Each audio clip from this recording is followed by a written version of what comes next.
a invitar a Amílcar Rocha, que es el presidente de ICAM, que haga su presentación y trate de responder a todos los antecedentes de la reunión, a la reunión en sí, a los acuerdos que se han llevado a efecto y cuáles serían las esperanzas para el empresariado privado sobre estos acuerdos.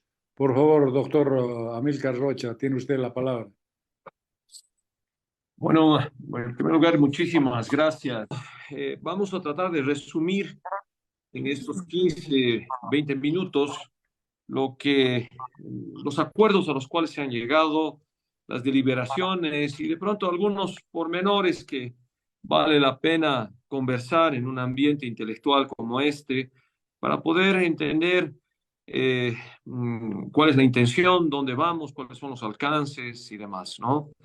Yo no quiero hacer una simple enumeración de los 10 acuerdos a los cuales hemos llegado, sino tratar de entender también un poco el contexto, ¿no? De cómo llegamos a esto. En primer lugar, quiero decirles que este es un acuerdo que lo firma la Confederación de Empresarios Privados de Bolivia, la Cámara Nacional de Industrias, la Cámara Nacional de Comercios, varias otras asociaciones, pero quiero destacar que estuvo presente también ASOBAN, que estuvo ASOFIN, que estuvimos nosotros, la ICANN, estuvo Caboco, la Cámara Boliviana de Construcción, los farmacéuticos, telecomunicaciones, la Asociación Boliviana de Aseguradores y la Asociación de Representantes de Importadores y Distribuidores de Fármacos, ASOFAR, ¿no? He visto un documento que ha ido circulando en las redes, donde algunos de nosotros no habíamos firmado, está todo firmado, es un acuerdo entre todas las partes y vale la pena entender que en primer lugar, estimados amigos, durante los últimos 16 años no hemos podido sentarnos a firmar un acuerdo, ni siquiera nos hemos podido sentar con este gobierno a debatir, digamos así, una posición del empresariado. Hace o tres días atrás, 2 días atrás, la COB ha pedido 7% de incremento al básico, 8% de incremento al mínimo.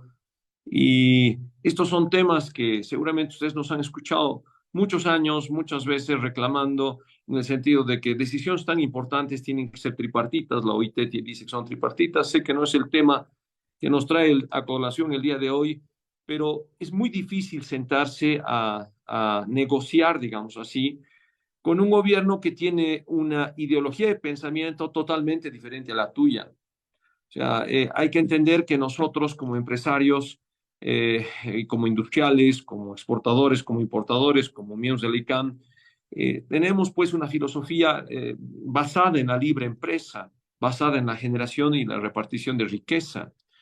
Y en ese sentido, no ha sido sencillo entrar en acuerdos de partes.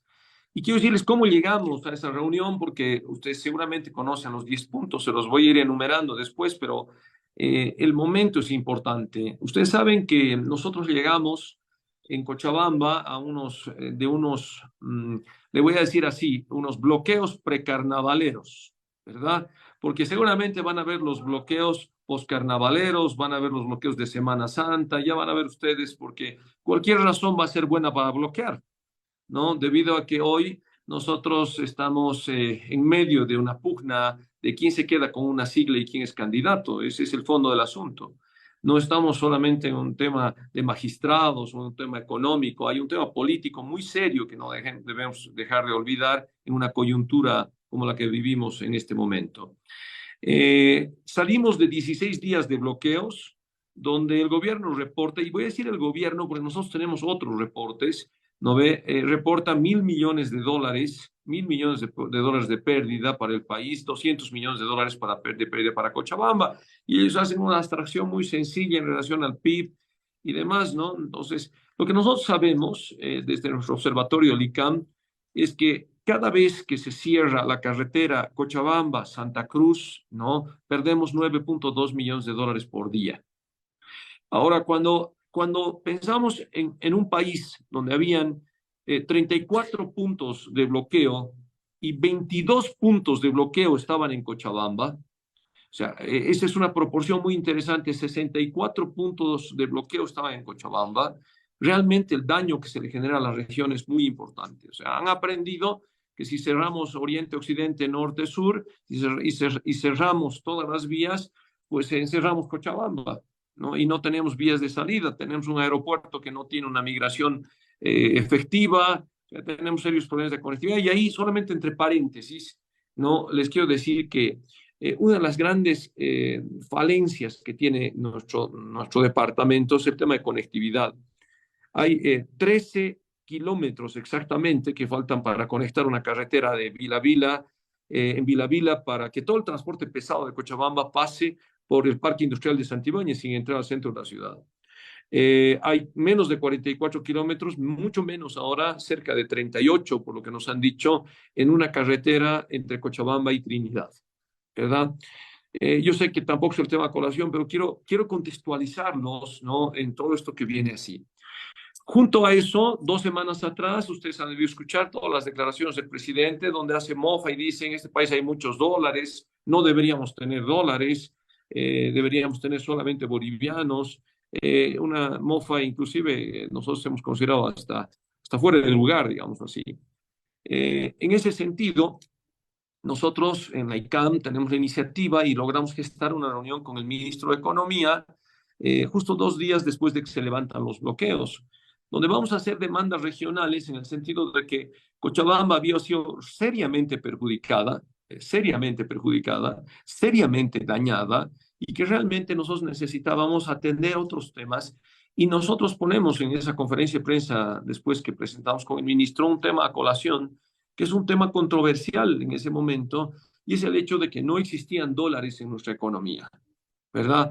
No había dólares, y eso sucede cronológicamente. De esa forma, el 8 de febrero nosotros presentamos este reclamo, digamos así, al ministro de Economía, que tiene la cortesía de sentarse con nosotros y escuchar, y en ese debate interno y después público, que ustedes han debido ver a través de las redes, qué sé yo, salen 2 temas controversiales que nosotros le hacemos notar a Soban y hacemos notar a la comunidad. Por un lado, y tengo las fechas por acá, en el diario El Día, el 2 de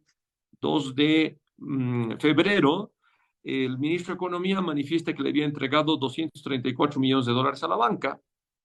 El 12 de febrero, ¿no? Después indica que le entrega 334 millones de dólares a la banca para que la banca genere, digamos así, el proceso de transferencia para que nosotros podamos operar, porque creo que no es secreto para nadie, el 60% de la materia prima de la industria se importa, y miles de productos que no se generan en nuestro país, tienen que ser importados.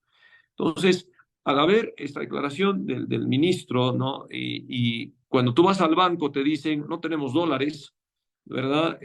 Vamos a hacerlo simple, ¿no? Entonces, tú vas al banco y dices, no tenemos dólares y necesitamos generar esta transacción para traer una importación. Teníamos una cola de importadores y de industriales pidiendo materia prima y demás, muy desesperante. Nos dicen los bancos, bueno, pues si necesitas los dólares, te vamos a entregar los dólares cercanos al primero 22%, después 25%, y finalmente ha llegado hasta el 35% la comisión a los bancos. Eso es un dato estadístico y seguramente ustedes lo tienen también. Entonces, eso genera un ambiente de desesperación en el empresariado, un ambiente de desesperación muy importante, porque tenemos dos opiniones contrapuestas y duales. El ministro dice, les hemos dado 334 millones en tal fecha, ellos deberían repartir, nosotros dicen, nosotros no tenemos y no estamos generando eso. Entonces, a partir de eso, y gracias a la iniciativa de la Confederación de Empresarios Privados de Bolivia, generamos una reunión en la que participamos nosotros los privados, ASOBAN, la Asociación de Bancos, y también ASFI y el Estado, digamos así, el gobierno, a través del ministro de Economía. Ustedes han debido escuchar que de esa reunión salen 10 acuerdos. El primero, que ustedes lo han debido escuchar, y después seguramente vamos a ir debatiendo punto por punto, me imagino que esa es la lógica: liberación a las exportaciones. Sobre todo en la segunda parte de esa expresión dice liberación de las exportaciones con agilidad de trámites. Ojalá hubiera dicho sin trámites, ¿no? Pero dice, bueno, con agilidad de trámites.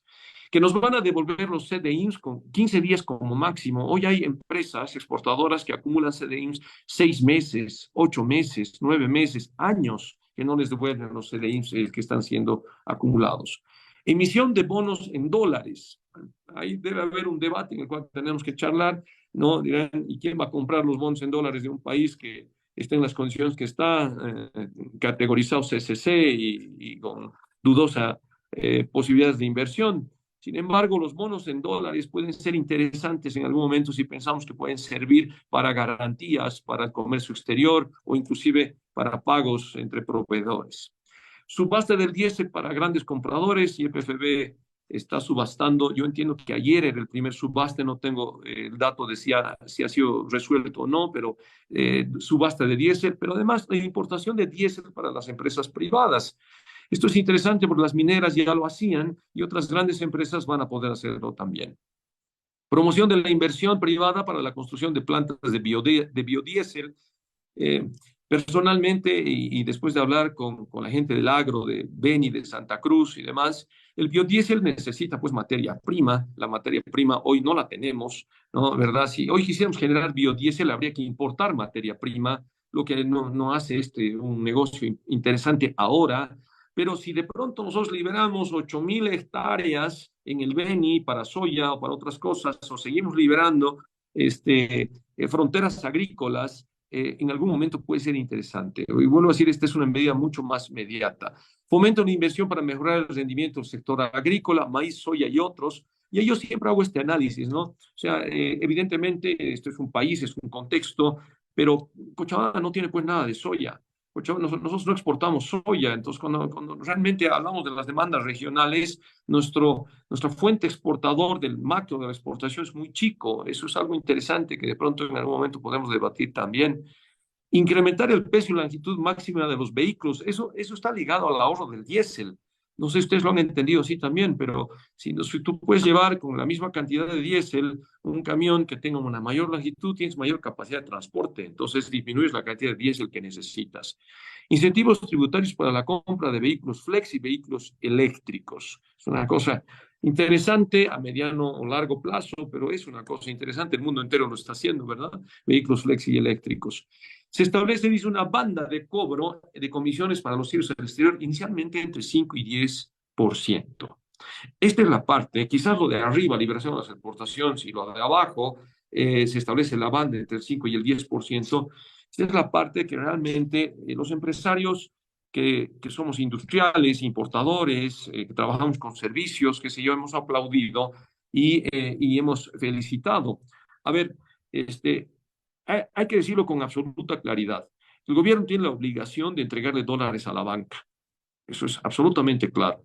¿De dónde? ¿No? ¿De dónde? Es un debate que seguramente otra persona va a poder decir, porque sé absolutamente claro, ¿no ve? Que hoy ya no tenemos reservas, que el gas ya no hay dónde venderse. Sé que estamos en una situación crítica, pero el gobierno tiene la obligación de entregar los dólares a los bancos. Y si le entregan los dólares a los bancos tienen que entregarnos a nosotros a una comisión accesible, real, para que nosotros tengamos pues una comisión que podamos pagar, sea de materia prima como industriales o sea a través de los procesos de importación de productos que no generamos en Bolivia. Entonces, termina la reunión, ¿no? Y decidimos poner un último punto que no está en estos 10, que ustedes tal vez lo han leído, y dice, existe el compromiso de evaluar de forma permanente los resultados que fueron obtenidos, ¿no? Para ir haciendo las mejoras continuas y demás. Ustedes han debido ver, esto sucedió lunes, ¿verdad? Y el martes, de martes a miércoles, la ASFI ya ha sacado las regulaciones. Ahora, si ustedes me dicen, todos los bancos están cumpliendo, ya esto está funcionando, evidentemente no, este es un proceso que está yendo en avance, pero que si nosotros vigilamos que el gobierno cumpla su parte, si no, estas medidas, que estos 10 puntos a los que hacemos referencia en estos acuerdos, van a ser medidas paliativas. Y quiero terminar, no sé cuánto tiempo voy, Coco, pero quiero terminar diciéndoles esto que yo he escuchado de varios analistas y que quiero enfatizar, ¿no? Decía la gente, pero estas no son medidas definitivas, no hemos disminuido el gasto público y tampoco le hemos quitado la subvención a los hidrocarburos. Es verdad, estas son medidas paliativas. para un momento coyuntural que estamos viviendo muy serio del tema de importación de materias primas y productos terminados, ¿no? Si ustedes me dicen, y ha sido importante tener estos acuerdos, es la primera vez que nos sentamos a firmar un acuerdo después de cerca de 18 años, ¿verdad? Y tendríamos que tratar temas estructurales como, por ejemplo, el gasto público, la subvención a los hidrocarburos. Yo espero que sí. Yo espero que sí, y esa es un poco la línea de estaremos evaluando y reuniéndonos de forma permanente. ¿Nos han generado aperturas? Les quiero comentar que sí, el día miércoles la ICAM se ha reunido con sustancias controladas. Ese es un tema, si alguien es industrial acá lo va a entender perfectamente. El tema de sustancias controladas es horroroso, ¿no? Ayer nos hemos reunido con el viceministro de Industrialización y definitivamente el diálogo es positivo. Quiero terminar enfatizando que los empresarios no somos políticos, no tenemos una tendencia ni oficialista ni opositora, tenemos una línea ideológica seguramente, ustedes me preguntan después como Amílcar Rocha de pronto les puedo decir, pero como presidente de un gremio empresarial nosotros tenemos que luchar por hacer que ese gremio empresarial tenga condiciones dignas, trato digno y condiciones para funcionar. Probablemente en el futuro tendríamos que sentarnos a hablar de temas estructurales. Alguien decía, le repito, estos son solamente los síntomas de la enfermedad, no estamos agarrando el tumor, es verdad, ¿no? Yo de profesión soy dentista, tengo un doctorado en implantología y de mi profesión les quiero decir que cuando uno tiene una enfermedad, siempre agarra primero los síntomas. Nunca drenamos, nunca sacamos un diente o sacamos un tumor con un paciente con fiebre o un paciente enfermo o con dolor. En un proceso de cura de una enfermedad, primero se trata los síntomas, primero se baja el dolor, se baja la fiebre y después se opera el tumor, ¿no? Esa es la lógica, por lo menos que desde mi punto de vista deberíamos aplicar. Ahora, si ustedes me dicen, ¿será que el gobierno va a escuchar el hecho de que tenemos que dejar de subvencionar los hidrocarburos? ¿Será que el gobierno va a reducir el gasto público? Bueno, esa es una lucha de los bolivianos. Esa es una lucha que seguramente vamos a tener que compartir todos nosotros. El tema de la posibilidad de importar o de que las empresas se aseguren de la provisión de diésel implica de alguna manera una reducción en la subvención y un sinceramiento en los precios. Por el otro lado, la fijación de una comisión tope del 10% en los hechos es una devaluación del peso boliviano y es porque ahora legalmente prácticamente el tipo de cambio es del 7.7 y ya no del 6.96.